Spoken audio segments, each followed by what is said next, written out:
Mill-2014 sal-lum kienu 145 pazjent awċ li nataw il-kimoterapija f'Għawdex stess. Fil-waqt li s-sena l-oħra kien hemm 55 sessjoni, fl-ewwel 6 xhur ta' din is-sena diġà saru 41 sessjoni ta' kimoterapija f'Għawdex għall-Lawċin.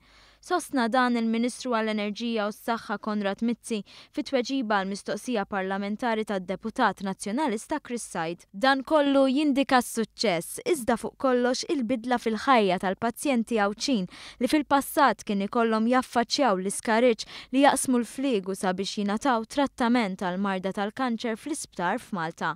Fil-fatt kien Gvern Nazzjonalista l-ewwel ma wiegħed dan is-servizz f'Għawdex, iżda l-wegħda baqgħet fuq l-ixkaffa d-detriment tal-pazjenti.